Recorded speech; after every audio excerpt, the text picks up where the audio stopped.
Welcome to episode 3 of VoddIT. There was quite a long gap between episode 1 and episode 2, and some said when episode 2 came out it was too little too late. A bit like Napoleon. Or Dudley Moore. But this time we've remedied that. We're out a lot more quickly. So this week again we have How Big Is It? We look at some iPhone apps. We have a fold-up car in the Paleo Future blog. And then get some iPhone killers. Qu'est-ce que c'est? So, how big is it? Well, it's this big. Hello. Henry sat in a gaming chair. It's the ultimate game chair I think you'll find by Renegade. Tell us why it's so ultimate, would you, Henry? Well, it should be. It costs £260 and, well, you can connect it up to your console, your PS3, Wii or Xbox 360 or even your PC, and then you can enjoy a full gaming experience, well, apparently.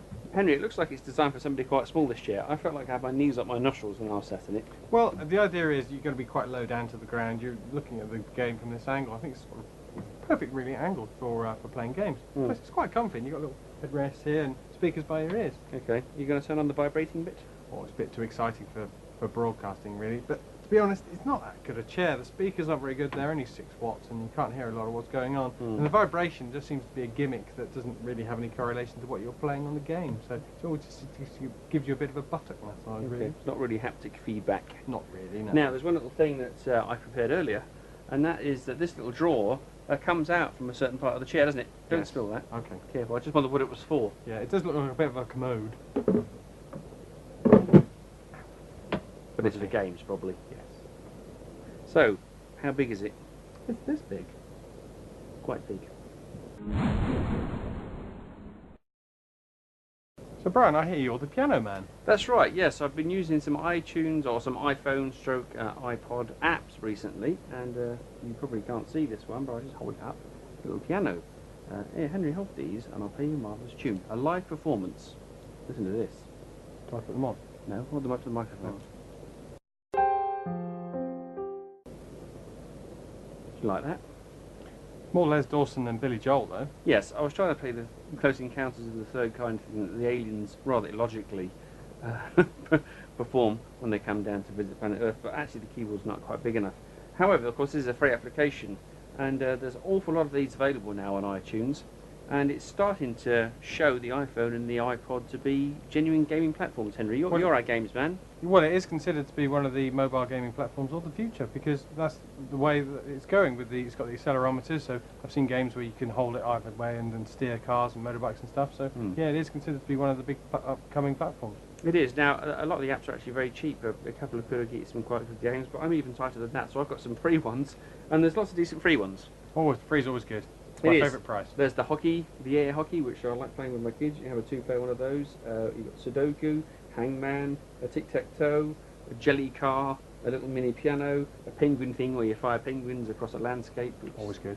Seems a little bit violent, but nevertheless quite good fun. Not real penguins, are they? No, sadly not. Right. Vegas thing. What's that Vegas thing? Oh yeah, that's pool. So there's all sorts of interesting things to be had on iTunes now.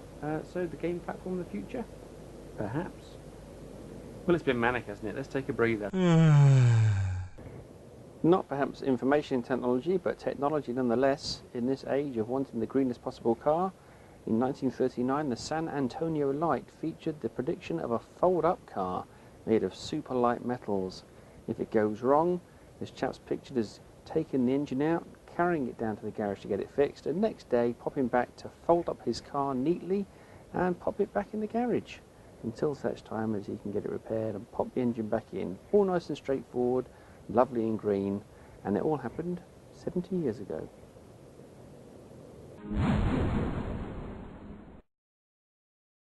Seems every phone that comes out these days is billed as an iPhone killer, but that just takes the biscuit. I think Henry's referring to the names of these two phones which are billed as iPhone killers, because one's called the Cookie, rather sweetly. The LG Cookie? And the other one's made by Trio. It's actually made by Palm Trio. Oh, yeah, that's right. But for those of you long memories, Trio is a sort of biscuit, whereas a palm is kind of the front bit of your hand. Henry, tell us about these phones. Well, first up we have the LG Cookie. It's quite a neat little phone. It's quite slim and light. But unfortunately, it's also a bit slim and light on features. It's not really your business mobile. It doesn't support push email.